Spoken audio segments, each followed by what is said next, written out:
Bienvenue aux nombreux dirigeants religieux, séminaristes et croyants qui assistent à cette conférence en ligne de Nouveau Ciel, Nouvelle Terre Shincheonji, témoignage sur les paraboles et la réalité des secrets du royaume des cieux.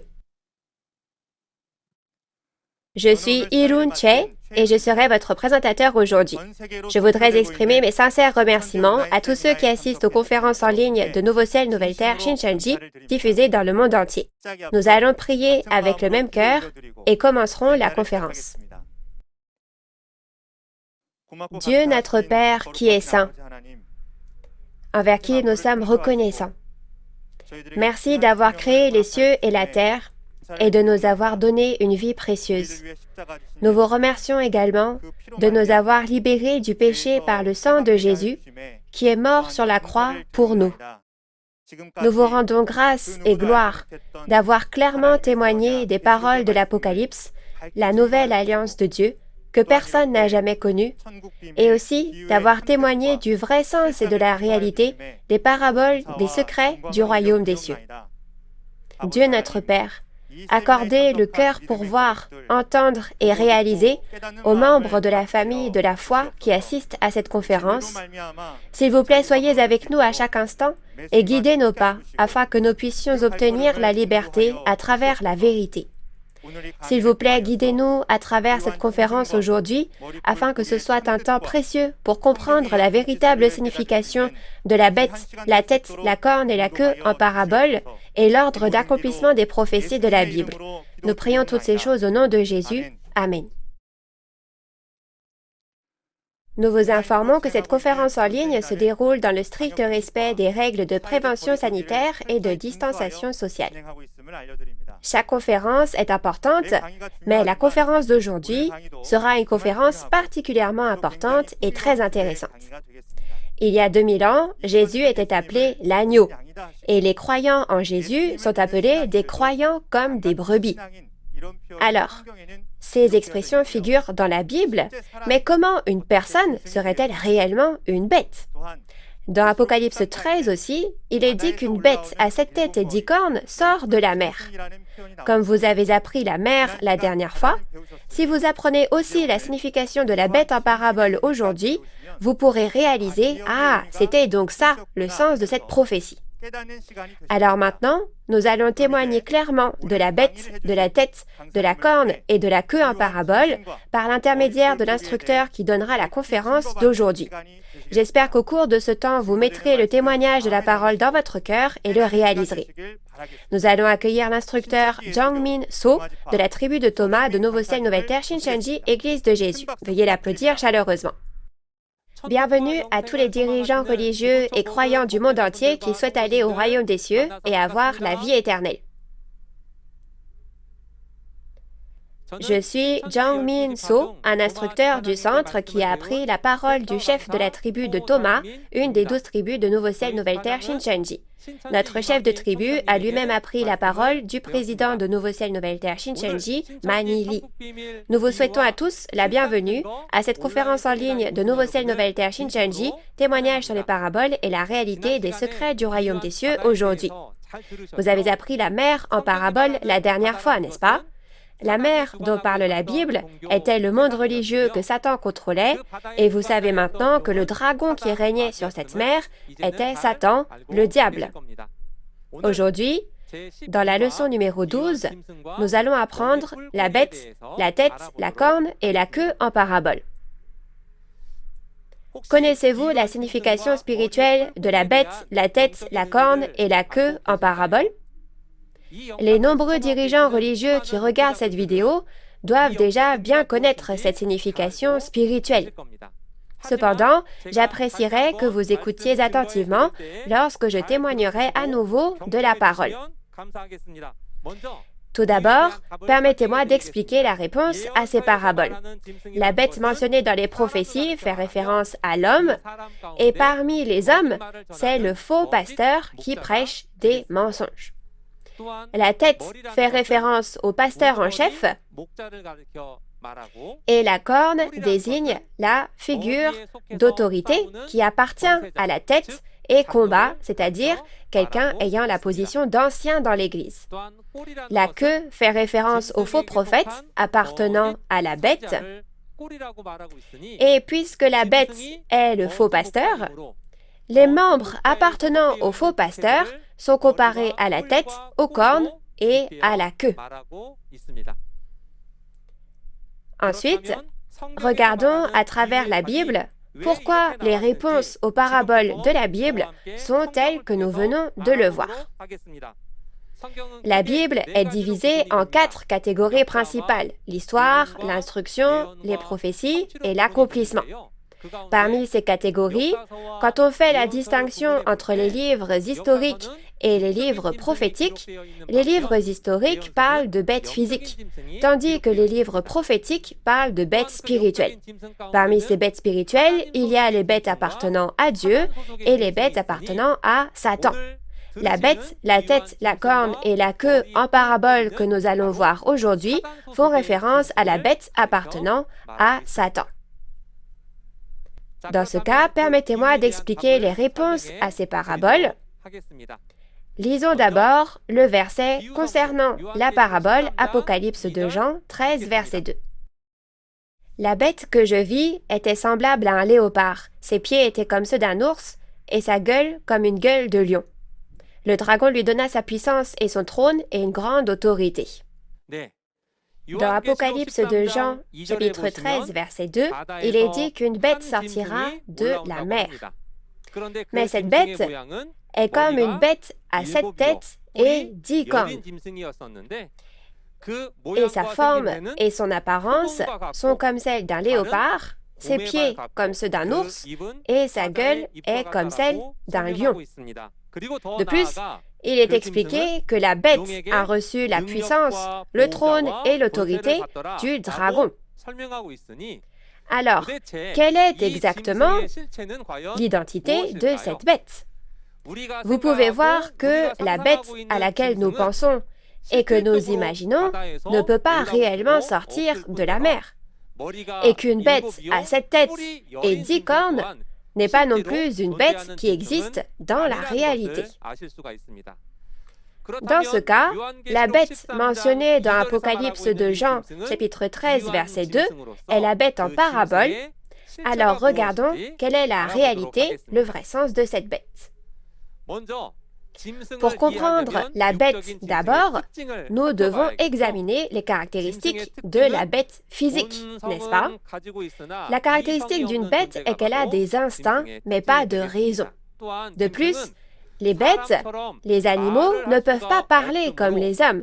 Donc, l'entité qui ne peut pas communiquer par le même moyen de communication utilisé entre les hommes est par définition la bête, n'est-ce pas?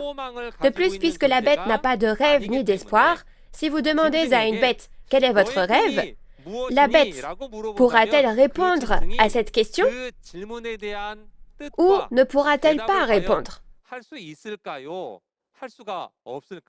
Oui, vous le savez probablement déjà. À travers ces caractéristiques de la bête physique, découvrons quelle est la réalité, le vrai sens de la bête spirituelle dont on parle dans la Bible. Cependant, avant d'examiner la réalité de la bête spirituelle, nous devons d'abord regarder l'ordre d'accomplissement des prophéties dans cette Bible que nous avons. Dans 2 Thessaloniciens, chapitre 2, versets 1 à 3, la Bible promet qu'il y aura d'abord l'apostasie, soit la trahison, puis la destruction, et enfin le salut. Lorsque vous entendez le mot apostasie, c'est une expression qui peut paraître étrange. En caractère chinois, cela signifie tourner le dos au chemin, c'est-à-dire tourner le dos à la parole de Dieu. Les hommes font souvent des promesses entre eux et font des alliances les uns avec les autres. Et lorsque cette promesse est rompue, on dit qu'on a trahi, n'est-ce pas? De la même façon, l'apostasie, soit la trahison, c'est quand le peuple élu de Dieu a rompu l'alliance faite avec Dieu. Alors, Dieu n'a pas laissé faire le peuple élu qui a trahi et qui a enfreint la volonté de Dieu de cette manière. Il le détruit à travers les païens et ensuite, il accomplit l'œuvre du salut à travers le Sauveur qui peut les faire sortir de là. C'est l'ordre d'accomplissement de toutes les prophéties écrites dans la Bible. Dans ce cas, si la prophétie s'accomplit selon l'ordre de la trahison, de la destruction et du salut, nous pouvons savoir qu'il y a les traîtres qui trahissent, les destructeurs qui détruisent et les sauveurs qui sauvent.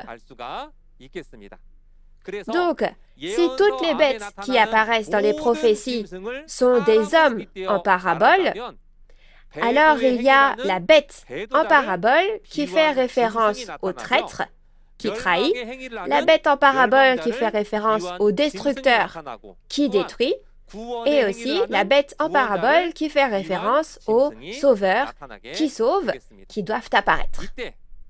Et quand ils apparaissent, nous devons être capables de distinguer avec précision le traître, le destructeur et le sauveur à travers la parole, n'est-ce pas?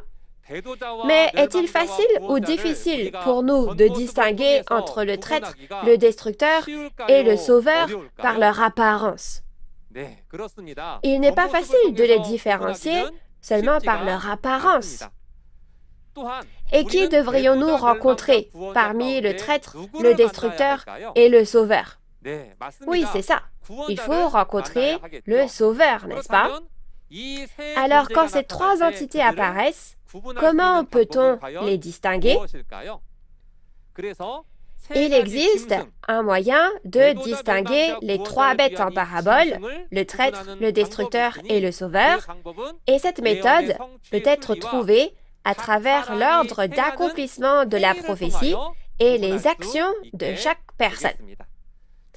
Alors, regardons quel genre d'actions font la bête de la trahison, la bête de la destruction et la bête du salut, et dans quel ordre.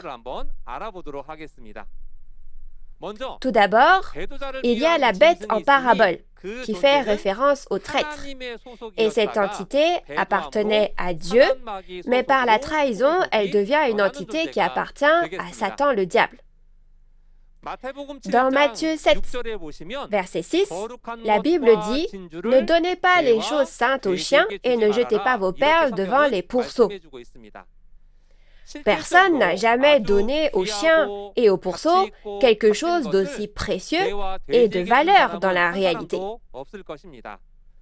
Mais alors, dans Matthieu 7, verset 6, pourquoi dit-on de ne pas donner aux chiens et aux pourceaux tout ce qui est précieux, saint et a de la valeur? La raison en est que même si l'on donne des choses précieuses aux chiens et aux pourceaux, ils n'en connaissent pas la valeur. Et il est dit qu'au contraire, les chiens et les pourceaux sont ceux qui font du mal à ceux qui leur donnent des objets de valeur. Si les chiens et les pourceaux ici sont des bêtes en parabole, alors que signifie-t-il vraiment? Pour le savoir, lisons 2 Pierre, chapitre 2, versets 20 à 22. En effet, si, après s'être retirés des souillures du monde par la connaissance du Seigneur et Sauveur Jésus-Christ, ils s'y engagent de nouveau et sont vaincus, leur dernière condition est pire que la première. Car mieux valait pour eux n'avoir pas connu la voie de la justice que de se détourner, après l'avoir connue, du saint commandement qui leur avait été donné. Il leur est arrivé ce que dit un proverbe vrai, le chien est retourné à ce qu'il avait vomi, et la truie lavée s'est vautrée dans le bourbier. Dans 2 Pierre, chapitre 2, versets 20 à 22, on parle des personnes qui ont cru en Jésus et se sont ainsi retirées des souillures du monde.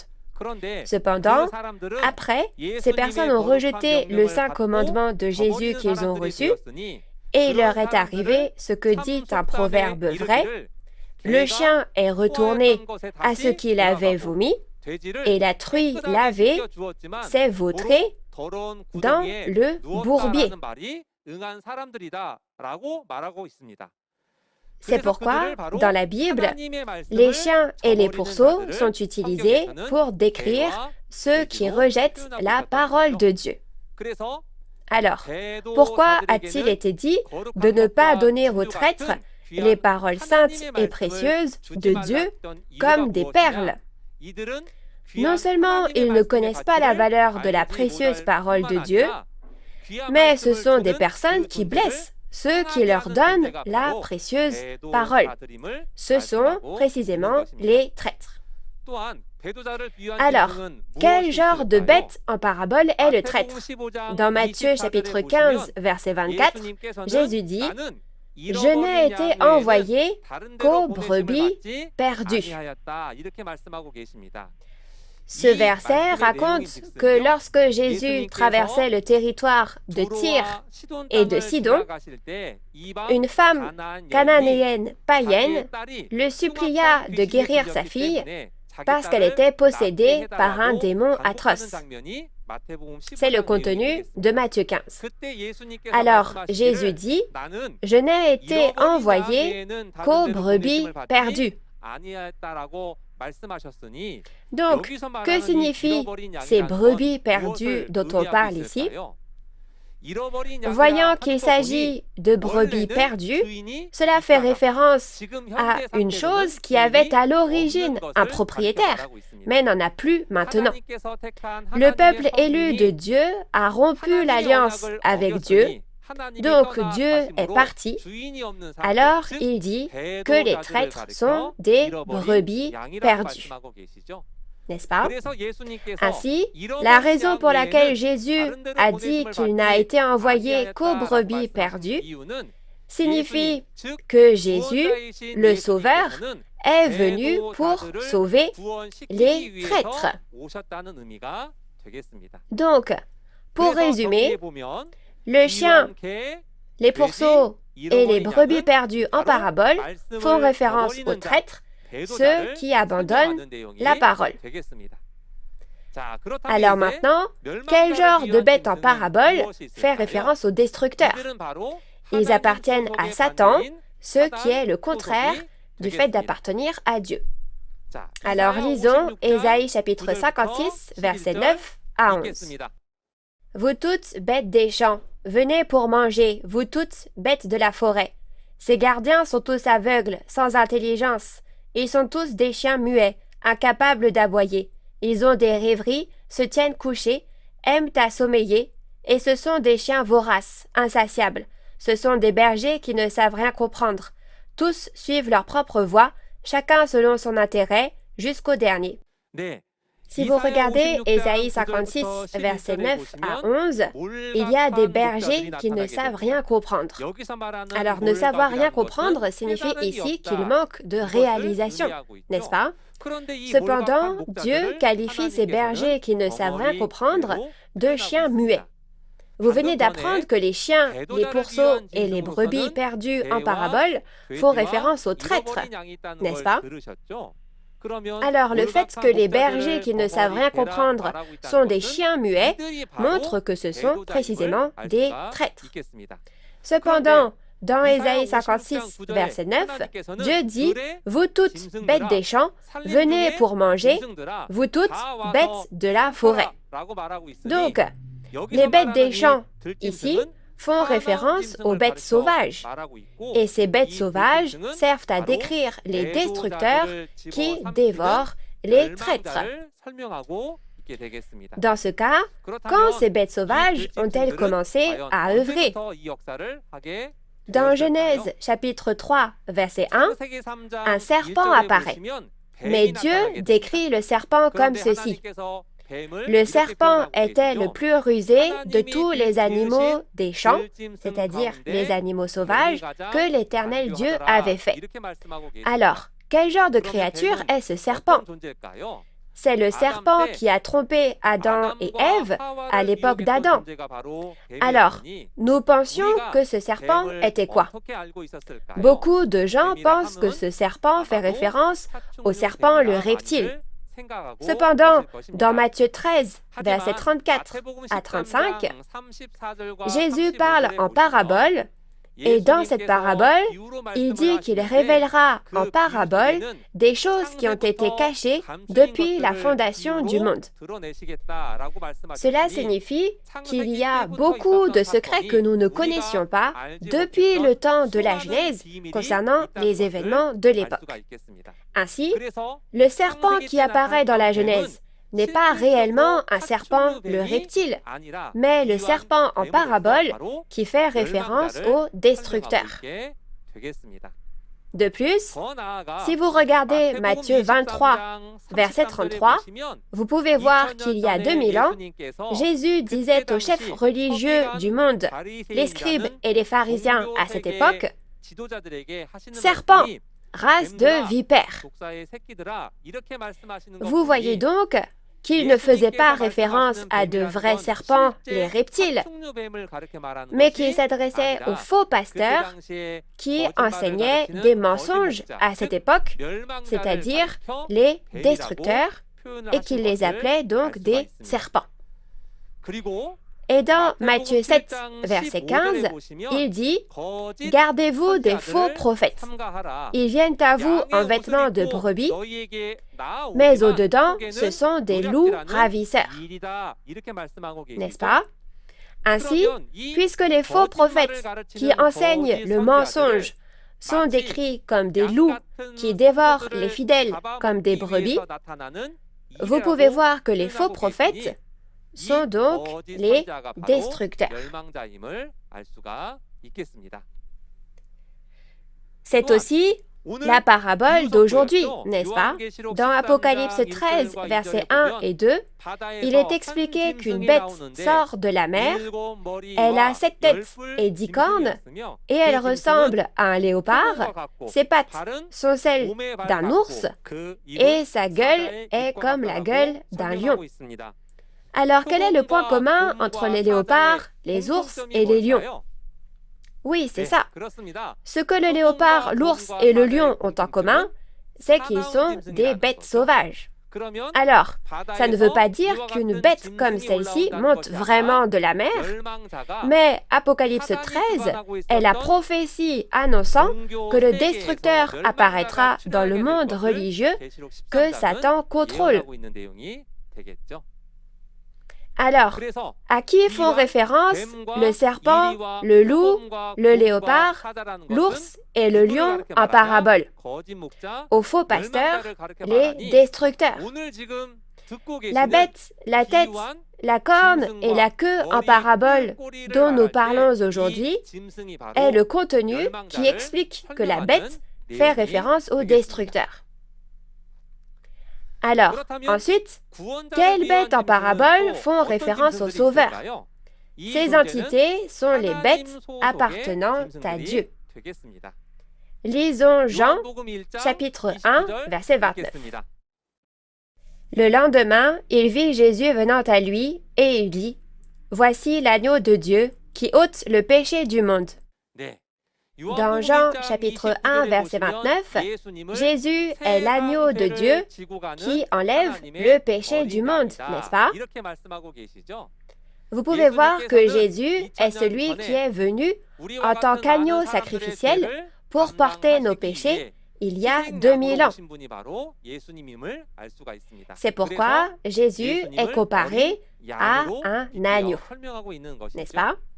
Alors, à quoi la foi des croyants qui suivent Jésus, l'agneau, devrait-elle ressembler? Dans Matthieu 25, versets 31 à 34, Jésus a dit que lorsqu'il reviendra sur cette terre, il rassemblera toutes les nations et séparera les croyants comme les brebis des croyants comme les boucs, tout comme un berger sépare les brebis des boucs.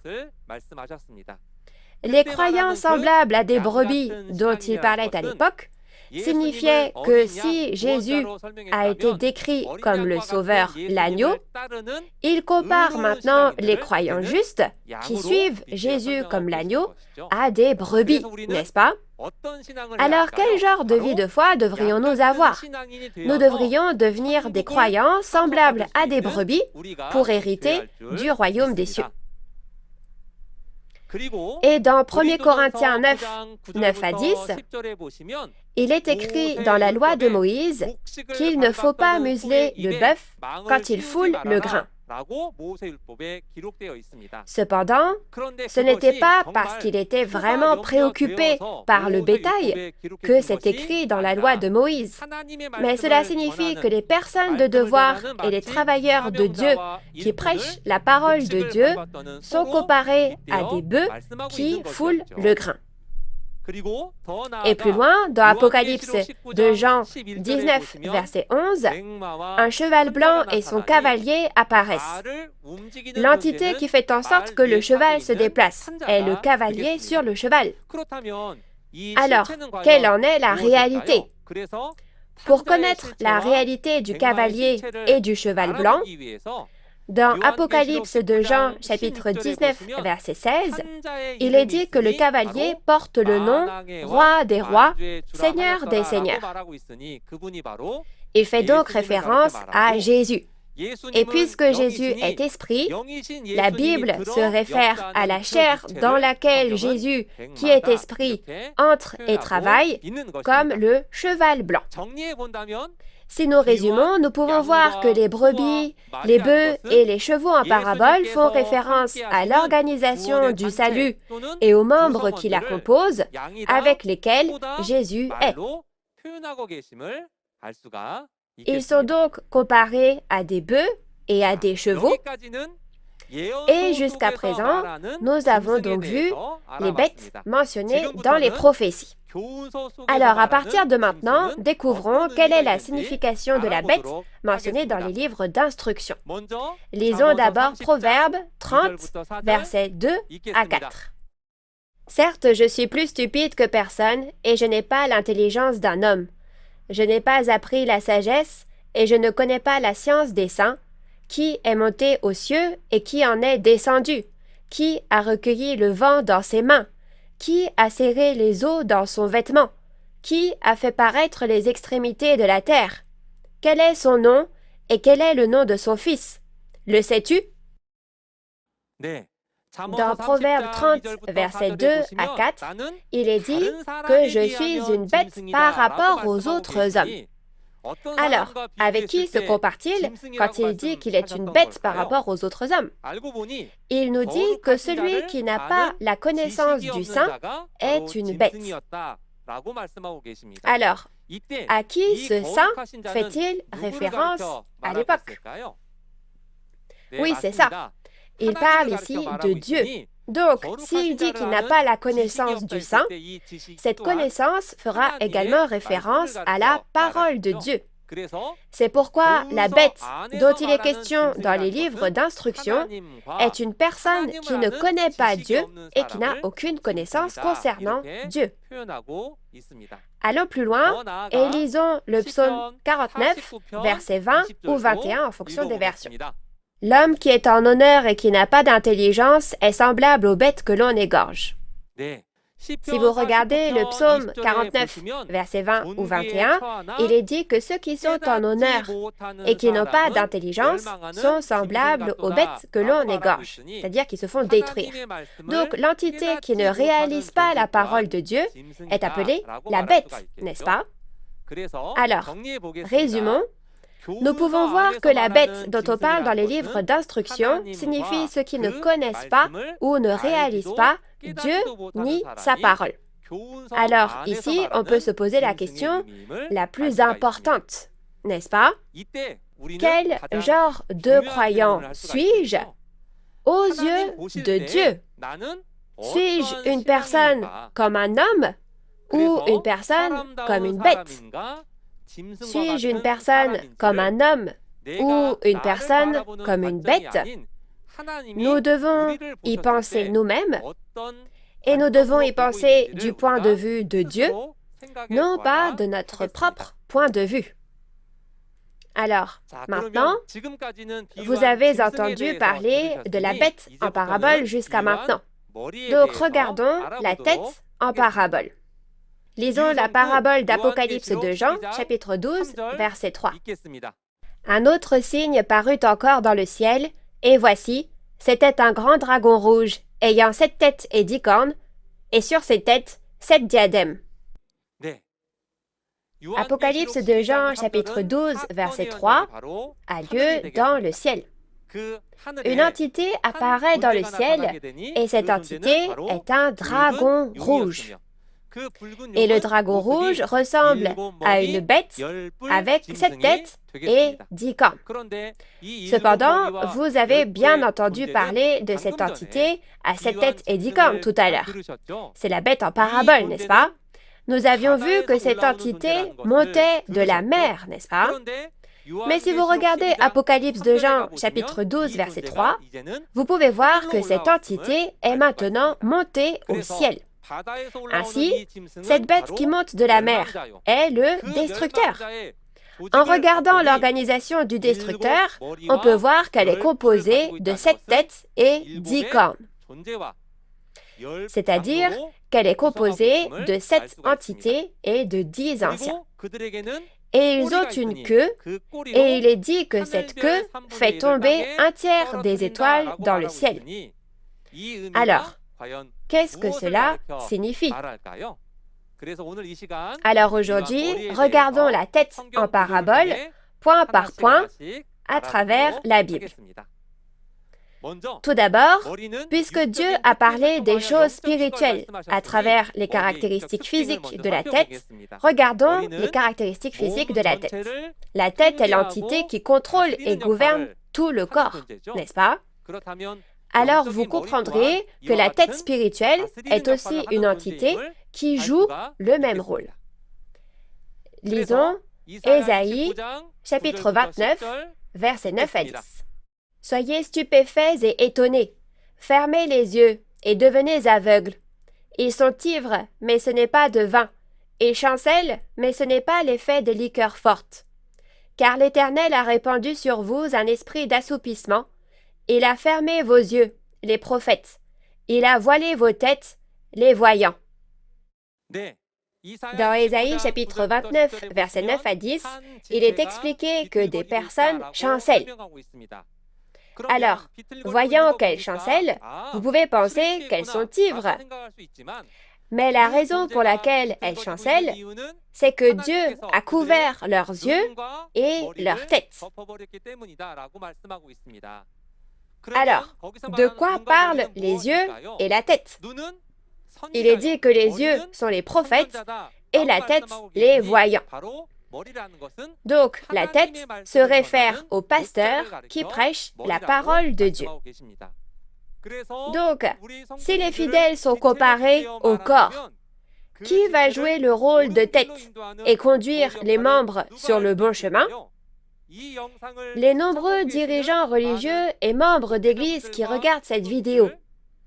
Je sais que les pasteurs qui se sont vus confier de précieuses missions se sont entre autres vus confier la mission importante qui est celle de guider leurs membres sur le droit chemin.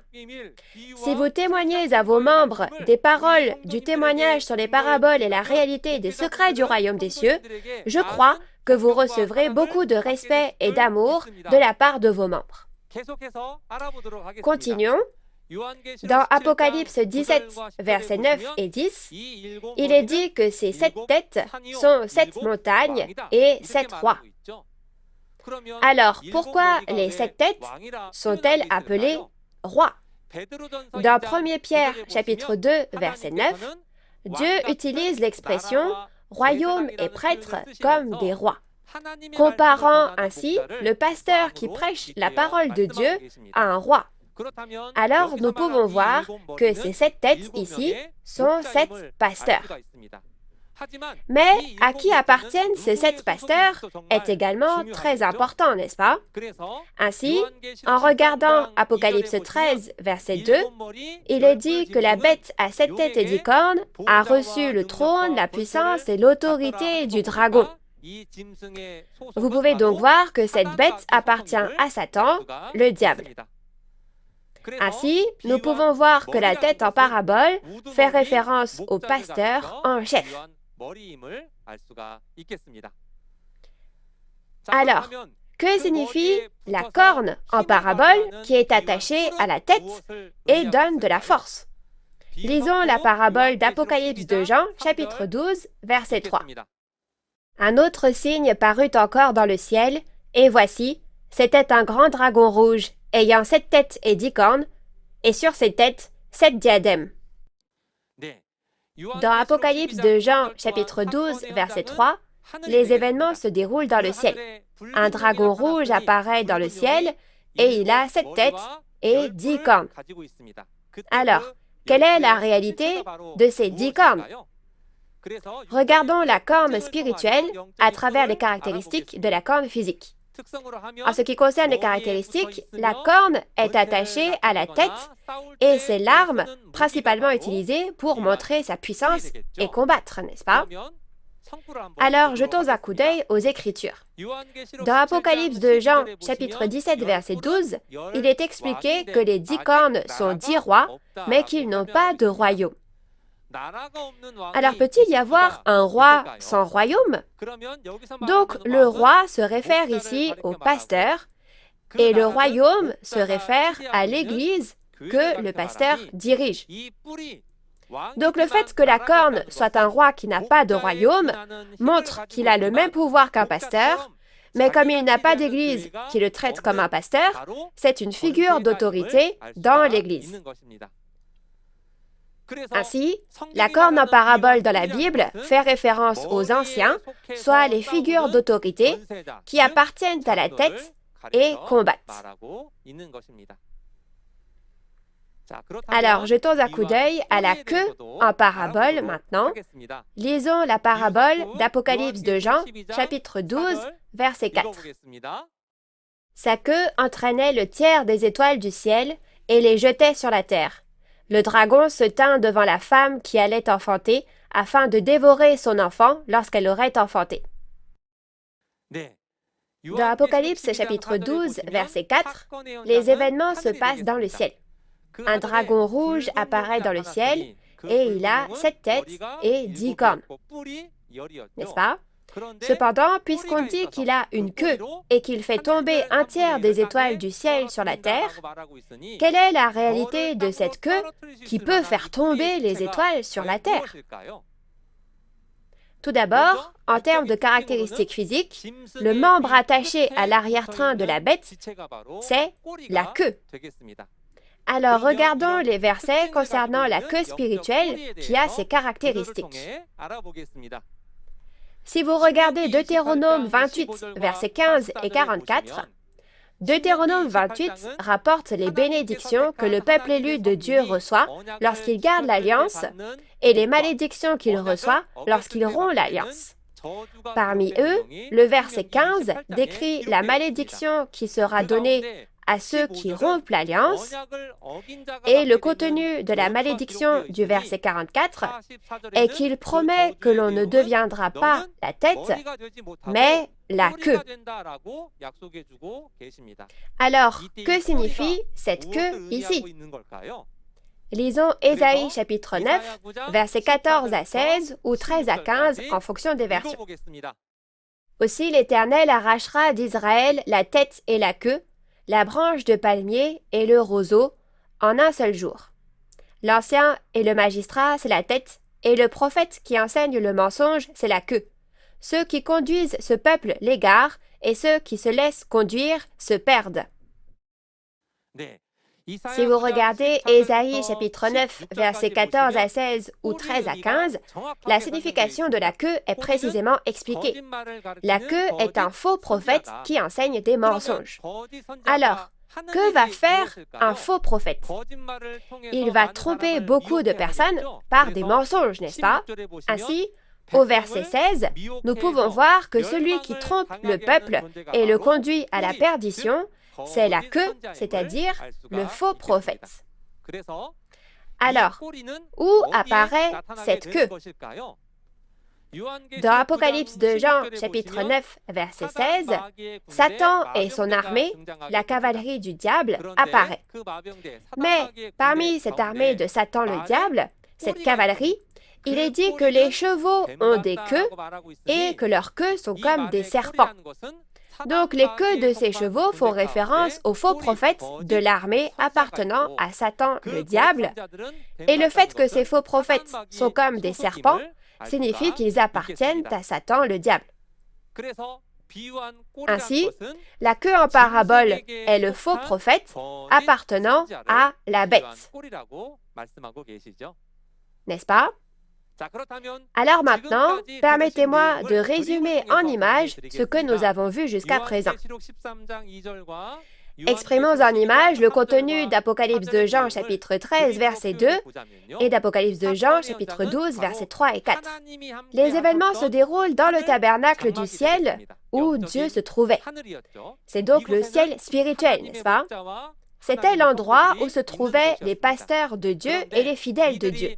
Cependant, comme ils ont trahi, qui entre?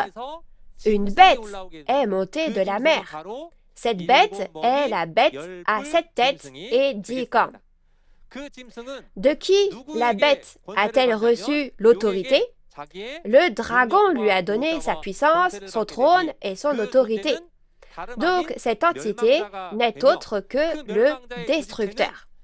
Et le fait que l'organisation du destructeur a 7 têtes et 10 cornes signifie que 7 pasteurs et 10 figures d'autorité forment une organisation et montent au tabernacle du ciel.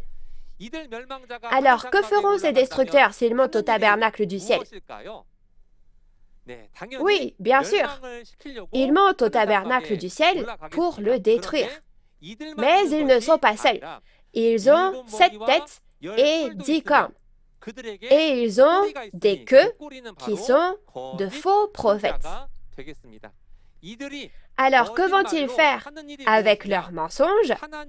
Ce sont des entités qui trompent les fidèles de Dieu qui appartenaient à Dieu et les trompent pour les faire passer de Dieu à Satan, le diable. Ce sont précisément les entités qui font le travail de la tromperie. Alors, je vais vous donner la conclusion. Quelle est la signification spirituelle de la bête, la tête, la corne et la queue en parabole que vous avez entendue aujourd'hui? La bête se réfère à l'homme, et dans le texte de référence, le faux pasteur qui enseigne des mensonges est une bête dans la Bible, et le mot tête se réfère au pasteur en chef parmi les faux pasteurs. Et la corne fait référence aux figures d'autorité qui appartiennent à la tête et combattent, c'est-à-dire les anciens, et les queues sont de faux prophètes appartenant à la bête. Puisque la bête en parabole est le faux pasteur, la tête, la corne et la queue en parabole font également référence aux membres appartenant au faux pasteur. Dans ce cas, lorsque les prophéties de la Bible s'accomplissent et deviennent réalité, il est impossible de savoir si une personne est un traître, un destructeur ou un sauveur juste en regardant la personne de l'extérieur. Nous pouvons donc le réaliser et le comprendre seulement à travers le processus et la logique de la parole écrite.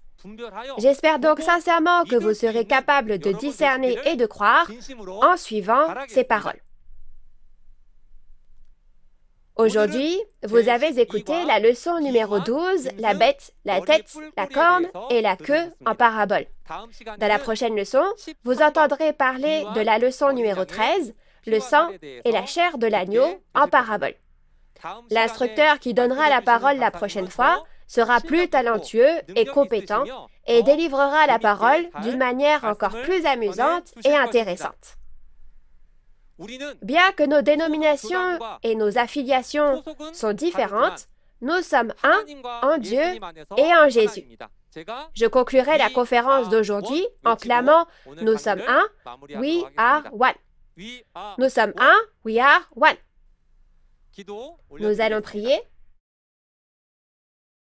Dieu notre Père, qui est plein d'amour et de grâce et qui est très miséricordieux, Nous vous remercions de nous avoir guidés vers la conférence en ligne intitulée « Témoignages sur les paraboles et la réalité des secrets du royaume des cieux ».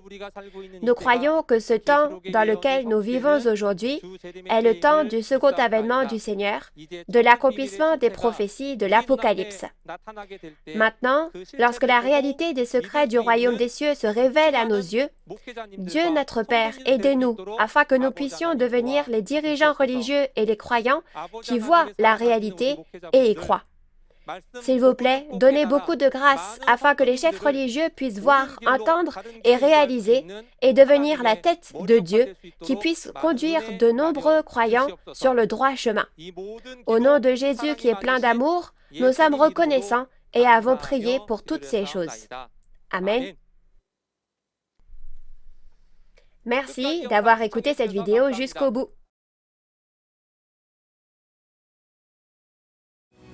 Le sang et la chair de l'agneau sont directement liés au salut. Quand, où et par qui le sang et la chair de Jésus seront-ils bus et mangés? Quelle est la différence entre ceux qui boivent le sang et mangent la chair de Jésus, les paroles de la vie, et ceux qui ne le font pas? J'espère que vous viendrez à Nouveau Ciel, Nouvelle Terre, Shincheonji en prenant pour chemin les paroles de la Bible et que vous recevrez le témoignage du sang et de la chair de Jésus afin que chacun puisse atteindre le salut. Je crois que ce fut un temps de réalisation et de grâce à travers de précieuses paroles. La prochaine fois, nous vous donnerons une conférence claire sur la leçon numéro 13, le sang et la chair de l'agneau en parabole. J'espère que vous pourrez assister la prochaine fois aussi et réaliser. En plus de la parole d'aujourd'hui, si vous avez des questions sur Nouveau Ciel, Nouvelle Terre, Shincheonji, Église de Jésus et la parole révélée, veuillez contacter le numéro représentant pour chaque tribu indiqué à l'écran. Nous terminerons en faisant ensemble le Notre Père.